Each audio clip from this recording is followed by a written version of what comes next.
അയ്യോ, 2025 ആദ്യത്തെ 2 മാസങ്ങൾ കഴിഞ്ഞിട്ട് മാർച്ച് മാസത്തിലാണ് നമ്മളിപ്പോൾ നിൽക്കുന്നത്. ഇനി അങ്ങോട്ട് ചൂടിന്റെ ശക്തി കൂടിക്കൂടി വരുള്ളൂ. നമ്മൾ പുറത്തിറങ്ങി കഴിഞ്ഞാൽ നന്നായി വേർക്കാനും മുഷിയാനും ചാൻസ് ഒക്കെ ഉള്ള ഒരു വെതർ ആയിരിക്കും ഉണ്ടാവുക. അപ്പോൾ ഈ ഒരു സമയത്തേക്ക് സമ്മർ പെർഫ്യൂംസ്, ഫ്രഷ് പെർഫ്യൂംസ് ഒക്കെ ഇപ്പോഴാണ് റിലവൻ്റ് ആയിട്ട് വരുന്നത്. അപ്പോൾ ഇനി നമ്മൾ കൂടുതലായിട്ടും ഇങ്ങനത്തെ സമ്മർ പെർഫ്യൂംസിനെ കുറിച്ചായിരിക്കും സംസാരിക്കാം. ആദ്യമായിട്ട് നമ്മൾ സംസാരിക്കാൻ പോകുന്നത് ഒരു ബജറ്റ് പെർഫ്യൂമാണ്. പാരിസ് കോർണർ എന്ന ബ്രാൻഡിന്റെ വൂ സിങ്ങി. ഇത് സെർജോഫിന്റെ ടൊറിനോ 21 എന്ന പെർഫ്യൂമിനെ ബേസ് ചെയ്തിട്ടാണ് അവർ റിലീസ് ചെയ്തിരിക്കുന്നത്. പക്ഷെ ടൊറിനോ ഞാൻ ട്രൈ ചെയ്തിട്ടില്ല. എന്നാലും ഇതിനെക്കുറിച്ച് കുറച്ച് നല്ല കാര്യങ്ങൾ എനിക്ക് പറയാനുണ്ട്, പക്ഷെ ഒരു ബാഡ് സൈഡും ഉണ്ട്. അത് നമുക്ക് റിവ്യൂവിൽ സംസാരിക്കാം. So let us get to the review. Welcome to Sufi fragrance.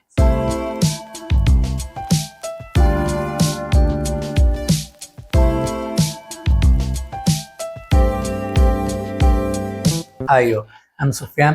അപ്പോൾ ഈ ഒരു പെർഫ്യൂമിലേക്ക് വരുമ്പോൾ പാരിസ് കോർണർ എന്ന ബ്രാൻഡിനെ കുറിച്ച് നമുക്ക് അറിയാൻ മതി. അവരുടെ കുറച്ച് പെർഫ്യൂംസിനെ കുറിച്ച് നമ്മൾ മുന്നേ സംസാരിച്ചിട്ടുണ്ട്. ഒരു മിഡിൽ ഈസ്റ്റേൺ ബ്രാൻഡാണ്. ബഡ്ജറ്റ് റേഞ്ചിലുള്ള ക്ലോൺസ് ഒക്കെയാണ് അവർ മെയിൻലി ഇറക്കുന്നത്. അവരുടെ റിഫാക്കത്ത് എന്ന പെർഫ്യൂം YSLന്റെ ബേബി ക്യാറ്റിൻ്റെ നല്ലൊരു ക്ലോണാണ്. അതുപോലെ സെർജോഫിൻ്റെ നാക്സോസിൻ്റെ ക്ലോണായിട്ട് അവർ ഇറക്കിയിട്ടുള്ള വൂ എലഗാന്തെ എന്നൊരു പെർഫ്യൂം ഉണ്ട്. അപ്പോൾ ഈ ഒരു പെർഫ്യൂം അവർ റിലീസ് ചെയ്തിരിക്കുന്നത് ടൊറിനോ 21 സെർജോഫിൻ്റെ തന്നെ ഒരു പെർഫ്യൂമാണ്. അതിനെ ബേസ് ചെയ്തിട്ടാണ്. അവരുടെ പാക്കേജിങ് കണ്ടാൽ നമുക്ക് അറിയാൻ മതി. ഈ ഒരു എർബ പ്യൂറ അങ്ങനത്തെ പെർഫ്യൂമൊക്കെ വരുന്ന ഒരു വെൽവെറ്റി ടച്ചുള്ള ഒരു ബോട്ടിലാണ്. പക്ഷെ പൊടിയൊക്കെ പിടിക്കാൻ ചാൻസ് ഉണ്ട്, എന്നാലും നല്ല രസമുള്ള ഒരു ബോട്ടിലാണ്. ഈ ഒരു പെർഫ്യൂമിൻ്റെ സ്മെല്ലിലേക്ക് വരുമ്പോൾ ഇപ്പോൾ സത്യം പറഞ്ഞാൽ വേനൽക്കാലവും നോമ്പ് കാലവും ഒരുമിച്ച് വന്നിരിക്കുകയാണ്. ഈ ഒരു സമയത്ത് നോമ്പ് കാലവും വേനൽക്കാലവും ഒരുമിച്ച് വരുമ്പോൾ എനിക്ക് ഏറ്റവും കൂടുതൽ ഓർമ്മ വരുന്ന സംഗതി എന്ന് പറഞ്ഞാൽ ഞാൻ വൈകുന്നേരങ്ങളിൽ ഉണ്ടാക്കിക്കൊണ്ടിരുന്ന പേരക്ക ജ്യൂസാണ്. സത്യം പറഞ്ഞാൽ പേരക്ക ജ്യൂസ് എന്നതിന് പേര് മാത്രമേ ഉള്ളൂ. ഞങ്ങൾ എന്താ ഉപയോഗിക്കലെന്ന് വെച്ചാൽ നല്ല കിളിന്ത് പേരക്കയുടെ ഇലകളുണ്ടാവും. അത് എടുത്തുകൊണ്ടുവന്ന് ആ ഒരു ലൈറ്റ് പച്ച കളറുള്ള ആ ഒരു ഇല എടുത്തു കൊണ്ടുവന്നിട്ട് അതിനെ അരച്ചിട്ട് അതിൻ്റെ സത്തെടുക്കും. എന്നിട്ട് അതിലേക്ക് കുറച്ച് നാരങ്ങയും പഞ്ചസാരയൊക്കെ കൂട്ടിച്ചേർത്ത് വെള്ളം ഒഴിച്ചിട്ട് നന്നായിട്ട് അങ്ങ് മിക്സിയിൽ അങ്ങ് അടിക്കും. അപ്പോൾ അതിൻ്റെ ഒരു സ്മെല്ലും, സത്യം പറഞ്ഞാൽ നമ്മൾ നോമ്പൊക്കെ നോറ്റ് ഭയങ്കരമായിട്ട് ദാഹിച്ച് അങ്ങനെ ഇരിക്കുകയായിരിക്കും. ആ ഒരു സമയത്ത് നമുക്ക് ഭയങ്കര കട്ടിയൊന്നുമില്ലാത്ത തിക്കായിട്ടുള്ള ജ്യൂസുകളൊന്നും കുടിച്ചു കഴിഞ്ഞാൽ വലിയൊരു സുഖം കിട്ടില്ല. അതേ സ്ഥാനത്ത് നിങ്ങളൊരു നാരങ്ങ വെള്ളം അല്ലെങ്കിൽ അതുപോലെ കുറച്ച് മുസംബി ജ്യൂസ്, ഓറഞ്ച് ജ്യൂസ് അങ്ങനത്തെ സാധനങ്ങളൊക്കെ കുടിച്ചു കഴിഞ്ഞാൽ നമുക്കൊരു റിഫ്രഷിങ് ഫീല് വരും. അപ്പോൾ ആ ഒരു ടൈപ്പിൽ കിട്ടാൻ വേണ്ടിയിട്ടാണ് നമ്മൾ ഈ ഒരു പേരക്ക ജ്യൂസ് എന്ന് പറഞ്ഞ സംഗതി ഉണ്ടാക്കുന്നത്. ഈ ഒരു പെർഫ്യൂം അത് സ്പ്രേ ചെയ്ത് ഉടനെ എനിക്ക് ഓർമ്മ വന്നത് ഈ ഒരു പേരക്ക ജ്യൂസ്, ഞങ്ങൾ ഉണ്ടാക്കിക്കൊണ്ടിരുന്ന ആ ഒരു പേരക്ക ജ്യൂസിൻ്റെ സ്മെല്ലാണ്. സംഗതി എന്താണെന്ന് പറഞ്ഞു കഴിഞ്ഞാൽ വേറൊരു കാര്യം, ഈ ഒരു പേരക്ക ജ്യൂസിൻ്റെ ഉത്ഭവം ഞാൻ പറഞ്ഞുതരാം. ഒരു കല്യാണത്തിൻ്റെ സമയത്ത് നമ്മളവിടെ എല്ലാവർക്കും വെള്ളം കലക്കി വയ്ക്കും. ഈ പിസ്തയുടെ എസൻസ് ഒക്കെ വെച്ചിട്ട് വാനിലയൊക്കെ ചേർത്ത് ഐസ്ക്രീമൊക്കെ ചേർത്തിട്ട് നമ്മൾ വെള്ളം ഉണ്ടാക്കി വയ്ക്കും. അപ്പോൾ അത് കല്യാണ പെണ്ണിൻ്റെ വീട്ടിൽ നിന്നുള്ള ആൾക്കാർ വരുന്നത് വരെ നമ്മൾ കാത്തു വയ്ക്കും. കുറച്ച് അതിൽ ബാക്കിയുള്ള ആയിരിക്കും പെണ്ണിൻ്റെ വീട്ടുകാർക്ക് കൊടുക്കുക. ഇനി അഥവാ തീർന്നു പോവുകയാണെങ്കിൽ നമ്മൾ പുതിയത് ബാക്കി ഉണ്ടാക്കുകയും ചെയ്യും. അപ്പം അങ്ങനെ ഒരു സമയം ഒരു കല്യാണ വീട്ടിൽ, ബന്ധുവിൻ്റെ കല്യാണ വീട്ടിൽ വെള്ളം തീർന്നു പോയ സമയത്ത് അവിടെ ഉള്ള ഒരു പുള്ളിയാണ് ഇങ്ങനെ ഒരു ഐഡിയ ആദ്യമായിട്ട് കാണിച്ചു തരുന്നത്. ഈ ഒരു കിളിന്ത ഇല എടുത്തുകൊണ്ട് വന്ന് അത് മിക്സിയിലിട്ട് അടിച്ചിട്ട് ജ്യൂസ് ഉണ്ടാക്കിയത്. അപ്പോൾ അന്നത്തെ ആ ഒരു ടേസ്റ്റ് ഭയങ്കര ഇഷ്ടമായി. ആ ഒരു സ്മെല്ലൊക്കെ ഭയങ്കര രസമായിരുന്നു.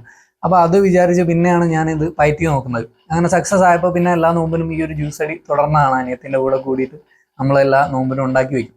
അപ്പോൾ ഈ ഒരു പെർഫ്യൂം സ്പ്രേ ചെയ്ത ഉടനെ ഈ ഒരു പേരക്കയുടെ ഇലകളുടെയും അല്ലെങ്കിൽ ലൈറ്റ് ഭയങ്കര പഴുത്തിരിക്കുന്ന അല്ലാത്ത ഒരു ലൈറ്റ് ഗ്രീൻ കളർ, ഉള്ളിൽ വെള്ള കളർ, പഴുത്ത ഉള്ളിൽ വെള്ള കളർ ഉണ്ടാകുന്ന പേരക്കകളുണ്ട്. അതുപോലെയുള്ള ആ ഒരു സ്മെല്ല്, അതും ഈ ഒരു ലീഫിൻ്റെ കുറച്ചൊരു ഗ്രീൻ ടച്ച്, പിന്നെ അതുപോലെ സിട്രസുകൾ, നമ്മൾ ഓറഞ്ച് പുളിയുള്ളതും എന്നാൽ കുറച്ച് മധുരമുള്ളതായിട്ടുള്ള ഓറഞ്ചുകൾ ഉണ്ടാകുന്നുണ്ട്. അതിനൊരു പ്രത്യേകതരം സ്മെല്ലുണ്ടാവും. ആ ഒരു ടൈപ്പ് സ്മെല്ല് അതൊക്കെയാണ് ഈ ഒരു പെർഫ്യൂമിന് കിട്ടുന്നത്. ഭയങ്കരമായിട്ട് നമുക്ക് ആ ഒരു സമ്മറിലൊരു റിഫ്രഷിങ് ഫീല് തരുന്ന തരത്തിലുള്ള സ്മെല്ല്. എത്ര സ്പ്രേ വേണമെങ്കിലും അടിക്കാമെന്ന് എനിക്ക് ഫീൽ ചെയ്യുന്ന ഒരു പെർഫ്യൂമാണത്. കാരണം എൻ്റെ ഫ്രണ്ട് വന്നിട്ട് അവൻ പറഞ്ഞു ഒരു പച്ചപ്പിലേക്ക് ഇറങ്ങിയെന്ന ഫീൽ എന്നൊക്കെ പറഞ്ഞു പുള്ളി. അപ്പോൾ ആ ഒരു 10-20 സ്പ്രേ ഒക്കെ നിങ്ങൾ അടിച്ചാലും ഒരു പ്രശ്നമില്ല. ഭയങ്കര എന്താ പറയുക, നമുക്കൊരു ആ ഒരു ഫീല് തരുന്ന പെർഫ്യൂമാണ്. അതിൻ്റെ പിറകിലൂടെ മസ്ക്, നിങ്ങൾ വെർസാച്ചെ പോറോം അല്ലെങ്കിൽ മിസോണിയുടെ വേവ് എന്ന് പറഞ്ഞ പെർഫ്യൂമൊക്കെ ഉണ്ട്. അതിൽ അല്ലെ ഷനയിലെ അലൂറോം സ്പോട്ടോ എക്സ്ട്രീം, അതിലൊക്കെ കാണുന്ന ഒരു മസ്ക് ഉണ്ട്. ഒരു ചെറുതായിട്ടൊരു ക്രീമി ടച്ച് കൊടുക്കുന്ന, ഈ ഒരു സിട്രസി സെൻറ്റുകൾക്ക് ഒരു ഡെപ്ത് കൊടുക്കുന്ന, ഒരു 3D ഫീൽ കൊടുക്കുന്ന, ഒരു ഡയമെൻഷൻ കൊടുക്കുന്ന ഒരു സാധനമാണ് ഈ ഒരു മസ്ക് ചേരുമ്പോൾ ഉണ്ടാകുന്നത്. ആ ഒരു സംഗതി ഇതിൻ്റെ പിറകിലായിട്ട് നിങ്ങൾക്ക് ഇങ്ങനെ ഫീൽ ചെയ്യാൻ പറ്റും. ചെറുതായിട്ടൊരു ഫ്ലോറൽ ടച്ചും ഇതിൻ്റെ ഉള്ളിൽ അവിടെ ഇവിടെയൊക്കെ എടുപ്പിക്കാൻ പറ്റുന്നുണ്ടെങ്കിലും ഈ ഒരു ടൈപ്പ് ഓഫ് സ്മെല്ലുകളാണ് എനിക്ക് ഈ പെർഫ്യൂം അടിക്കുന്ന സമയത്ത് എൻ്റെ മൈൻഡിൽ വരുന്ന ഇമേജുകൾ. പിന്നെ നോട്ട്സ് ആയിട്ട് ഇതിൽ ബേസിൽ ബർഗമോ, ഇറ്റാലിയൻ സിട്രോൺ, ലെമൺ, പിന്നെ ഹാർട്ട് നോട്ട്സിൽ ജാസ്മിൻ, ആംബ്രറ്റോളൈഡ്, പിന്നെ വെർബീന, പിന്നെ ബേസിൽ മസ്ക് ഒക്കെയാണ് കൊടുത്തിട്ടുള്ളത്. അപ്പോൾ മെയിൻലി അങ്ങനെയൊക്കെ ആണെങ്കിലും എനിക്ക് തരുന്ന ഫീൽ, ഈ ഒരു പെർഫ്യൂമിൽ നിന്ന് എനിക്ക് കിട്ടുന്ന ഫീൽ അങ്ങനെയൊക്കെയാണ്. അതുകൊണ്ട് ഞാൻ ഒഫീഷ്യലായിട്ട് അങ്ങനെ നോട്ട്സ് വെച്ചൊന്നും നോക്കിയിട്ടില്ല. അപ്പോൾ എനിക്കിങ്ങനെ സ്മെല്ലുകൾ, ഈ ഒരു സ്മെല്ലുകളൊക്കെയാണ് പിക്ക് ചെയ്യാൻ പറ്റിയത്. മെയിൻലി ഈ 3 സാധനങ്ങൾ, കുറച്ച് ഗ്രീൻ ഫീലുള്ള ഈ ഒരു പേരക്കയുടെയൊക്കെ ലീവ്സ് പോലെയുള്ള സ്മെല്ല്, അല്ലെങ്കിൽ പേരക്കയുടെ സ്മെല്ല്, പിന്നെ സിട്രസ്, പിന്നെ ഈ ഒരു മസ്ക്, ആ 3 സാധനമാണ് ഇതിലെ മെയിൻ നമുക്ക് കിട്ടുന്ന നോട്ട്സ് എന്നല്ലെങ്കിൽ ആ ഒരു ടൈപ്പ് ഓഫ് സ്മെല്ലാണ് നിങ്ങൾ ഈ ഒരു പെർഫ്യൂമിൽ നോട്ടീസ് ചെയ്യാൻ പോകുന്നത്.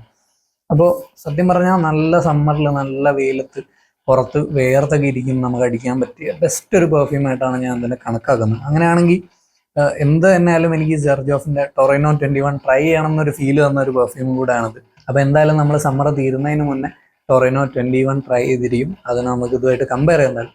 പക്ഷേ ഇതിൻ്റെ ഒരു ഡൗൺ സൈഡ് എന്ന് പറഞ്ഞാൽ, പൊതുവെ ഫ്രഷ് പെർഫ്യൂംസ് നമുക്കറിയാം ലോഞ്ചെവിറ്റി പെർഫോമൻസിലൊക്കെ ഭയങ്കര ഇഷ്യൂ ആണ്. CK1 നമുക്ക് അറിയാവുന്നതാണ്. ആ ഒരു ടൈപ്പ് ഓഫ് സെൻറ്റ് പ്രൊഫൈൽ ഇഷ്ടമുള്ളവർക്ക് എന്ത് തന്നെയാലും ഇഷ്ടപ്പെടുന്ന പെർഫ്യൂം കൂടെയാണത്. ചെറുതായിട്ടൊരു മെറൈൻ ടച്ചൊക്കെ വേണമെങ്കിൽ നമുക്ക് അവിടെ ഇവിടെയൊക്കെ ഫീൽ ചെയ്യാം ഓപ്പണിങ്ങിലൊക്കെ. പക്ഷേ ഈ ഒരു സംഗതി ഇപ്പം നിങ്ങൾ മനസ്സിലാക്കേണ്ടതെന്ന് വെച്ചാൽ, ഈ ഫ്രഷ് പെർഫ്യൂംസ്, പക്ഷേ റസാസിയൊക്കെ പല പെർഫ്യൂംസ് ഇറക്കിയിട്ട് അത് തിരുവിടെ ലാസ്റ്റ് ചെയ്യുന്നതാക്കി എടുത്തിട്ടുണ്ട്. അപ്പോൾ നിങ്ങൾ ലോഞ്ചെവിറ്റിയിൽ ഇതൊന്നും പ്രതീക്ഷിക്കരുത്. അതാണ് ഏറ്റവും വലിയ ഡൗൺ, ഒരു ഡ്രോബാക്ക് ആയിട്ട് എനിക്ക് ഫീൽ ചെയ്തിട്ടുള്ളത്. കാരണം ഒരു 2-3 hours അതിൻ്റെ ഉള്ളിൽ ഇത് ആവിയായി പോകും. അപ്പോൾ പെർഫോമൻസിൻ്റെ കാര്യത്തിൽ ഇത് വളരെ ബാഡാണ്. പക്ഷേ സെൻറ്റ് പ്രൊഫൈലിൻ്റെ കാര്യത്തിൽ സൂപ്പർ പെർഫ്യൂം.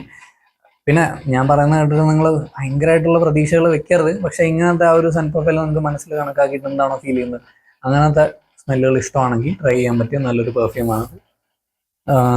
ഞാൻ പറഞ്ഞ പോലെ ഞാൻ 15-20 സ്പ്രേ ഒക്കെ അടിച്ചിട്ടൊക്കെയാണ് പുറത്തു പോയി. അപ്പോൾ ഓഫീസിലൊക്കെ ആയപ്പോൾ കുറച്ചുകൂടെ ഒക്കെ ഒന്ന് പുഷ് ചെയ്തിട്ടുണ്ട് എന്നല്ലാണ്ട് ഇനി തോന്നില്ല അത് നന്നായി പെർഫോം ചെയ്യുന്നു. നിങ്ങളൊരു 2-3 hour ഒക്കെ കണ്ടാൽ മതി. അങ്ങനെ നിങ്ങൾക്ക് പ്രശ്നമില്ല, നിങ്ങൾ വളരെ മൈൽഡായിട്ടുള്ള സെൻറ്റുകളൊക്കെ ഉപയോഗിക്കുന്ന ആൾക്കാരാണ്, അങ്ങനെയൊക്കെ ആണെങ്കിൽ നിങ്ങൾക്ക് ഇത് ട്രൈ ചെയ്യാം. ഇപ്പോൾ ഇന്ത്യയിൽ അവൈലബിൾ അല്ല, പുറത്ത് മാത്രമേ ഉള്ളൂ. അപ്പോൾ ഇന്ത്യയിലേക്ക് വൈകാതെ വരുമെന്ന് പ്രതീക്ഷിക്കാം. പക്ഷേ സ്റ്റിൽ നിങ്ങൾ പെർഫോമൻസ് ഒക്കെ നിങ്ങൾക്ക് ഒരു കൺസേൺ ആണെങ്കിൽ ഇതെന്തായാലും വാങ്ങിക്കേണ്ട ആവശ്യമില്ല. ബട്ട് ഈ ഒരു ടൈപ്പ് ഓഫ് സെൻറ്റ് പ്രൊഫൈൽ നിങ്ങളെ എന്താ പറയുക ഇൻട്രീഗ് ചെയ്യുന്നുണ്ടെങ്കിൽ, നിങ്ങൾക്ക് ആ ഒരു താല്പര്യം വരുന്നുണ്ടെങ്കിൽ ട്രൈ ചെയ്ത് നോക്കാൻ പറ്റിയൊരു പെർഫ്യൂം കൂടെ ആയിരിക്കും. എന്തായാലും ടൊറിനോ 21 അടുത്ത് തന്നെ ട്രൈ ചെയ്യാൻ പറ്റുമെന്ന് ഞാൻ പ്രതീക്ഷിക്കുന്നുണ്ട്. ആദ്യം ഒരു ഡീക്കൻ്റെ വാങ്ങി ട്രൈ ചെയ്തിട്ട് അടിപൊളിയാണെങ്കിൽ ഈ ഒരു സമ്മർ ടൈമിലേക്ക് അത് എടുക്കാമെന്ന് ഞാൻ പ്രതീക്ഷിക്കുന്നുണ്ട്, ഭയങ്കര പ്രൈസൊന്നും അല്ലെങ്കിൽ. അപ്പോൾ ഇത്രയൊക്കെയാണ് ഈ ഒരു പെർഫ്യൂമിൻ്റെ വിശേഷങ്ങൾ. അപ്പോൾ നിങ്ങളുടെ അഭിപ്രായങ്ങളോ, നിങ്ങൾ ആരെങ്കിലുമൊക്കെ പുറത്തുനിന്ന് ഈ ഒരു പെർഫ്യൂം യൂസ് ചെയ്യുന്നുണ്ടെങ്കിൽ നിങ്ങൾ ട്രൈ ചെയ്ത് നോക്കിയിട്ടുണ്ടെങ്കിൽ നിങ്ങളുടെ എക്സ്പീരിയൻസ് എന്തായാലും ഷെയർ ചെയ്യുക. ഇതിന് പുറത്തെ 85 AD ആ റേഞ്ചിൽ എന്താണ് പ്രൈസ് വരുന്നത്. പിന്നെ പുതിയ പെർഫ്യൂമാണ്, അപ്പോൾ കുറച്ച് നാൾ ഇരുന്ന് കഴിഞ്ഞാൽ ചിലപ്പോൾ ഒന്നുകൂടെ സെറ്റായി വരാൻ മതി. അപ്പോൾ അതിനുശേഷം നമ്മൾ എന്തായാലും ടൊറിനോ 21 റിവ്യൂ ചെയ്യുന്ന സമയത്ത് അതുമായിട്ട് കമ്പയർ ചെയ്യുമ്പോൾ എത്രത്തോളം പെർഫോമൻസ് ഒക്കെ ബെറ്റർ ആയിട്ടുണ്ടെന്ന് ഞാനപ്പോൾ പറയാം. ഇപ്പോൾ എന്തായാലും ഒരു ബിലോ ആവറേജ് ടു ആവറേജ് ഏറ്റവും മാക്സിമം അത്ര പെർഫോമൻസ് കിട്ടുന്നുള്ളൂ. ഒരു 4 hours വരെയൊക്കെ പുഷ് ചെയ്താൽ ആയി, അത്ര എനിക്ക് പറയാൻ പറ്റും. സോ എന്തായാലും അടുത്ത് നമുക്കൊരു ലിസ്റ്റ് സെറ്റാക്കി വയ്ക്കണം, ഒരു സമ്മർ പെർഫ്യൂംസിൻ്റെ. ഇടയ്ക്ക് ചെറിയൊരു ബ്രേക്ക് ഉണ്ടാകാൻ മതി. എന്തായാലും അടുത്തൊരു വീഡിയോയിൽ കാണുന്നവരേക്കും bye. Thank you for watching.